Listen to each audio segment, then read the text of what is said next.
Coke and a smile. Take it away. Alrighty, McLaurin, welcome to Living in Scriptures Live with Brian, Austin, Caleb, and myself.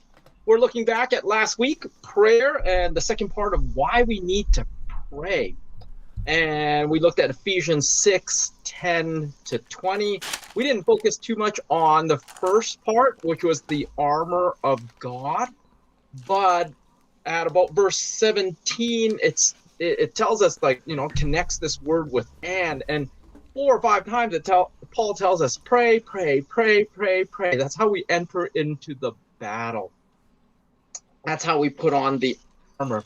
And I kind of introduced the topic with this idea in Ephesians chapter 5, where Paul lays out the context of it.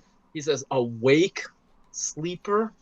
And that theme kind of got me. And I read a number of the articles and books. And one of the statements that kind of jumped out at me was one that C.S. Lewis wrote in his book, The Screwtape Letters. And you know that Screwtape Letters was about a senior demon talking to a junior demon about how to tempt and draw people away from God. And the statement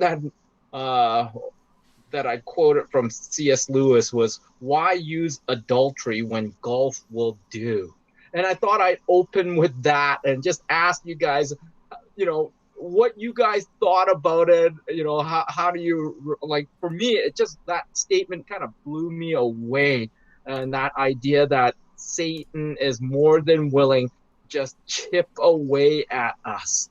And so I thought I'd just let you guys comment on that, and maybe how you have, how you relate with that, or maybe even how you've interacted with that a little. I just like your pun, how he chips away by using golf. Anyway. I didn't know if anybody caught that, but yeah, he just chips away. Yeah, I think there's, you talked about Satan's lullaby, how he lulls us to sleep, so to speak. And we become ineffective as Christians because he's able to sidetrack us with less important things, be it golf or some other hobby or something that just keeps us so focused and busy that we no longer even realize our main calling as Christians, to be salt and light in the world and to love God with all our hearts and love our neighbors as ourselves. So yeah, that's one of the schemes of the enemy, is to lull us to sleep, so to speak, with other things. And so how do we keep vigilant? How do we put on the armor of God? Maybe give us some of your experience with that. I know we talk about the armor of God a lot, but what are some of your advices and advice to our folks, and what are some of your experience? The armor of God is something that is a gift, and it's something that it's probably the if you're reading about it devotionally or hearing other people talk about it, the thing that you'll hear the most is it's something that you're supposed to put on. You need to do it. No one can do it for you. And that's something that has come out. Yeah, that's something that's come out fairly regularly in almost all of the devotional material or preaching or commentary. It's something that you need to do. And yet, how often do we fail to do that? How often do we come into problems and we either go it alone or we don't put in the preparation, and we forget about the armor of God. And so the chipping away, I think the devil, it would be happy to chip away at our will to engage in the warfare and chip away at our awareness of what we're encountering. And in my experience, those are the areas where the enemy gets me most often, I think, is just, right, it's a warfare. I've forgotten about this. Or just kind of along those lines, right? So I think I kind of echo with you. And I think sometimes we forget where the battlefront is, and because we forget where the battlefront is, we wonder if there really is a battle going on. I know many of us, when we were in staff talking about this passage, we all noted that Paul asked twice for prayers for himself that he would be fearless, and a lot of us were a little shocked because Paul, the idea of Paul being fearful doesn't really register. This guy kind of walks into all sorts of things and proclaims the good news in such hostile environments. And it was actually a testimony to me that I think I think our primary battlefront is prayer.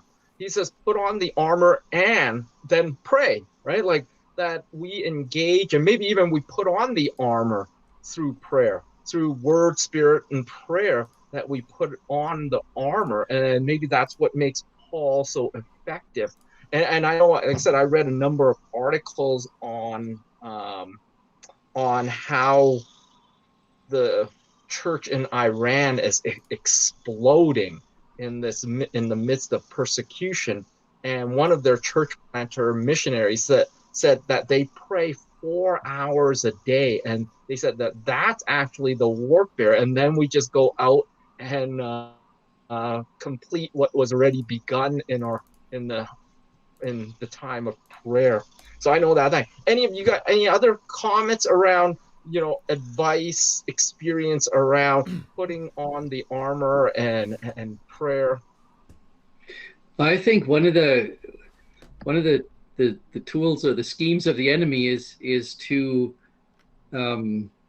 call into question whether there actually is a battle or not. Because we don't see it. Like last night, I was watching a documentary on the battle for Crete in the Second World War.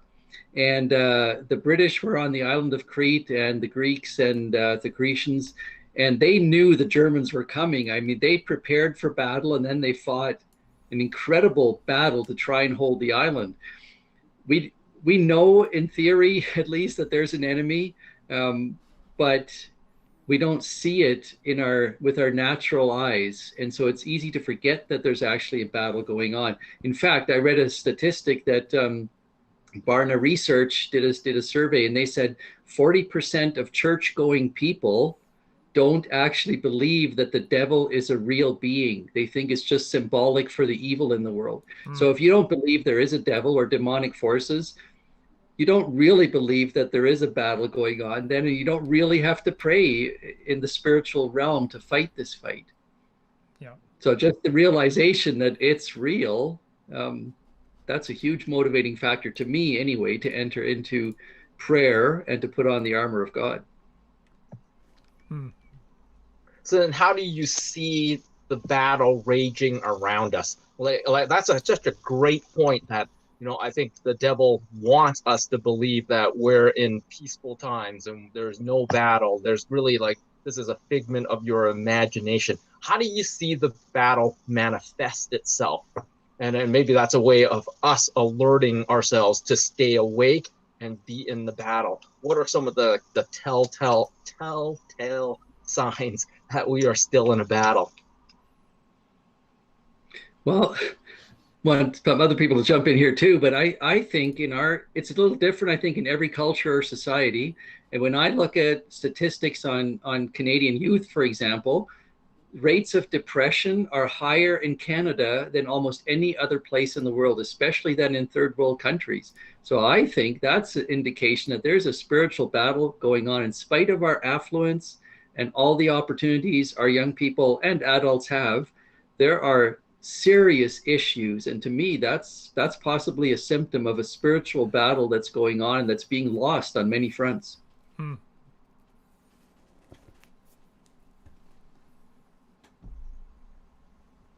What about you? Other thoughts?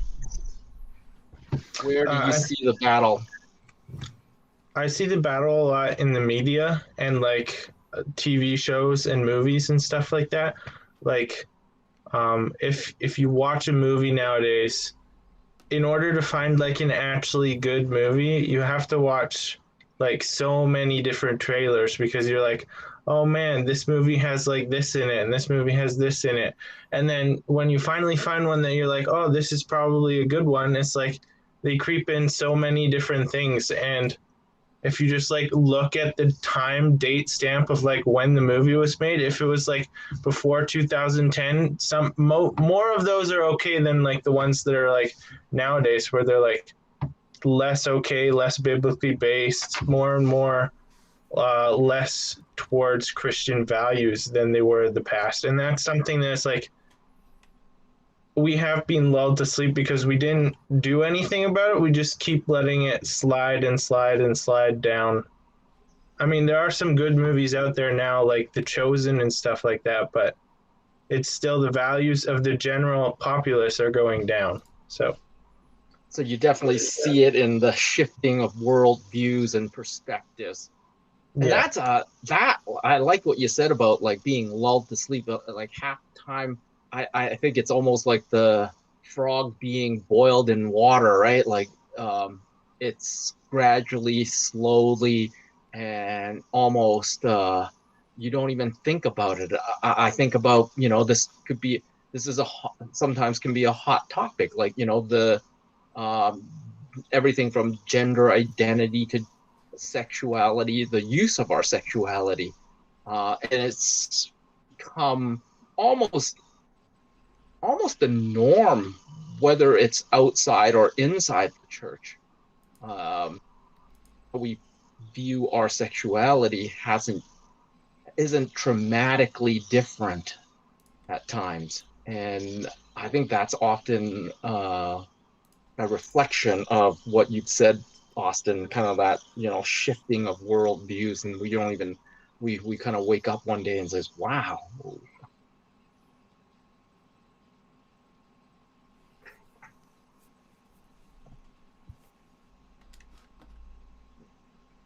Why don't we keep going?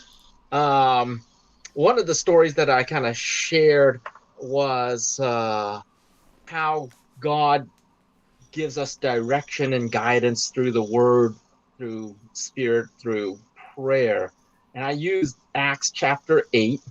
I really like the story of Philip, who kind of got, called to go speak to the Ethiopian eunuch. And on the surface, like I said, he's ministering to one person instead of like ministering to this vibrant community in Samaria that's starting to, explode.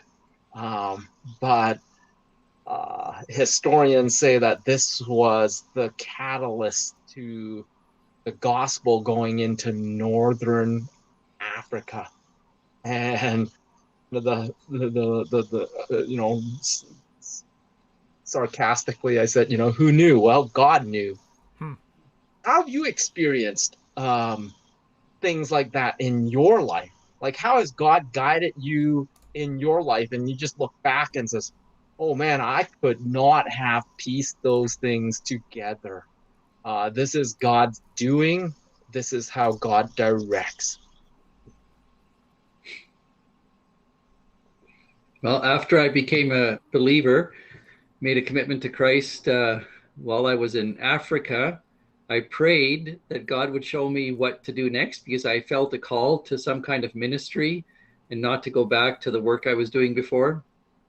And one day my vehicle quit in the middle of the jungle, and right in front of this hut where Keith and Ruth Snyder were staying from Byzantium, and they told me about the Bible school in Sexsmith. So that's how I ended up here. I think that was an answer to prayer where God lined things up that I couldn't have lined up. And yeah.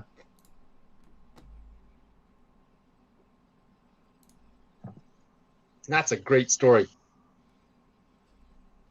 I like that, Brian. What about you guys? How have you had a Philip experience?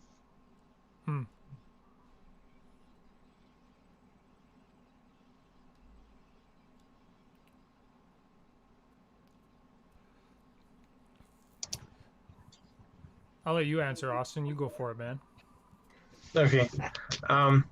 Well, I don't know if it was as drastic as Phillips, because Phillips sort of spread into the whole area and region, but there have been many littler things in my life that have led to lots of growth. Like um, going to Pure BI was a big one. I had no clue I was going to go. I didn't want to go because all my friends were going, and I didn't want to follow the herd and just go to Pure BI. But one time in worship, God was like, "You should go to Pure BI," and so I signed up and I went off to it, and I've learned so much. Like I I learned how to learn. I learned that I have a lot more learning to do. Hence the reason that I am still there and still so ready to learn. And yeah, another big one was like this internship. I had no clue where I was going to be or what I was going to do when I was going to get there. And it's just been a really great opportunity for growth, especially learning how the church works and how to actually run events and stuff like that. And it's just been a really good area of growth. And I think it's preparing me for my future as well. So. Awesome. Yeah, for me, I mean, the Lord, I think Camp Wapiti is one where God has just really moved. He moved in ways to really open me up to the idea of going to camp, and giving up my summer. And that initial step took me way further than I think I would have gone on my own, in terms of being close to God. And and then also in my relationship with Bev, those are two things where God's he really specifically kind of closed some doors and moved me in a different direction, and it's taken me to a really good place that's been a blessing to others, as well, I think. Yeah, I can easily echo with some of those.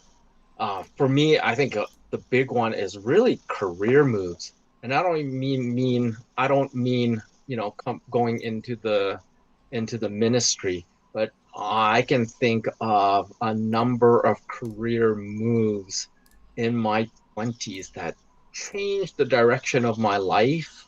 Leaving Vancouver, meeting my wife, just certain ministries that came about because of certain career moves and just even growing in me. And so I have been very, very blessed by some of those moves for sure.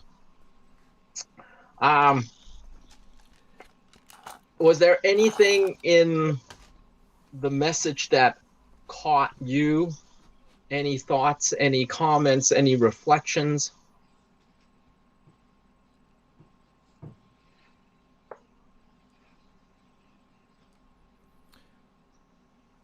I can't answer because I was preaching elsewhere last Sunday, and I haven't listened to. I listened to a snippet of it, but didn't get the whole thing in time for this. But just an encouraging thing, like we meet as a life group with a number of people after church, right after church, and just kind of to talk about the sermon and apply it to our lives. In the last 2 weeks, with the theme being on prayer, we've actually spent a lot less time talking about the sermon and a lot more time just praying, and especially praying for each other. And that's been a real neat application. And Tracy and I both said to each other after life group this past Sunday, man, is it ever good just to be together as brothers and sisters in Christ and pray for one another and worship God in prayer together. So that's been really an encouraging, practical kind of application of your messages, Peter. That's awesome, because that's kind of what we're praying and hoping for, that we as a church grow as a people of prayer, recognizing that God is there. I think, like you said, that's the battle, right? And that's awesome. That's so awesome to hear. Anything else that kind of leaped out at people, and any comments? Oh, the one thing so the message that I preached was at Beaver Lodge Alliance, and it was a bit of a somewhat condensed version of the last message I preached here, which is storing up treasures in heaven. And the idea being that treasures in heaven are Jesus Christ, the people of God, the not yet people of God, and then our acts of faith done in public and acts of faith done in secret, and the praise of God. And so those are all eternal treasures that we have. And something that came out of that, something that came out of that, as I was thinking in regard to prayer, is that prayer is necessary. It's so necessary if we're going to store up treasures in heaven. We need to pray because that's where we have a connection with our Heavenly Father. We can connect with Him through prayer at any time. We can do that. But we need to be doing that in order to get a heavenly mindset. And that's part of what the enemy wants to chip away at us. He wants to chip away so we're not thinking about heavenly. We're thinking about earthly. We're thinking about temporary. We're thinking about what's just this present reality and our present struggles. And we forget about the eternal. We forget about the transcendent things. And we forget about our Heavenly Father who inhabits eternity and who loves us so dearly. Those are some of the things that came out of that message for me and were really encouraging for me. Just talking about the connection between prayer and the treasures in heaven. I was just reading in Revelation yesterday, and the prayers of the saints are collected in bowls in heaven. Yeah. So it's almost like prayer is one of those treasures that is collected in heaven. I don't know what that's all going to look like when we get there, but prayer is not something that just poof and disappears in thin air. It's something eternal. That's one of the most, I think that's one of the most profound passages in Revelation, because actually, if I'm reading it right and remembering the story right, basically everything stops as prayer is being collected. Like forget Satan's schemes, forget about everything else and stuff like that. God basically says, okay, let's just stop everything, and I'm just gonna let the prayers of the saints be collected right now. And that, I think that's one of the most profound, pictures and images in the book of Revelation. Like, we know Jesus wins. We know, Satan loses. We know that new heaven and new earth is coming. We know he's enthroned and stuff like that.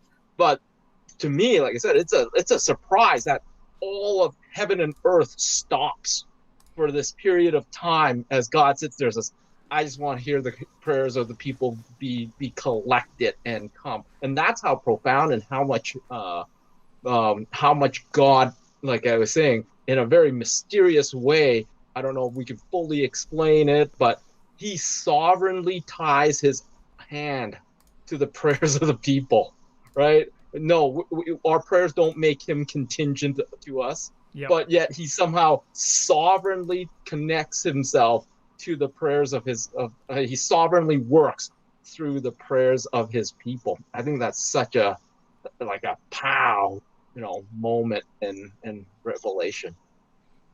Yeah, I wondered about that. It says literally there's a half hour of complete silence. That'll shut some people up.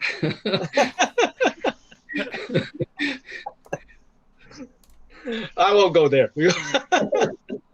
Yeah. Well, is there any other final comments as we kind of wrap up?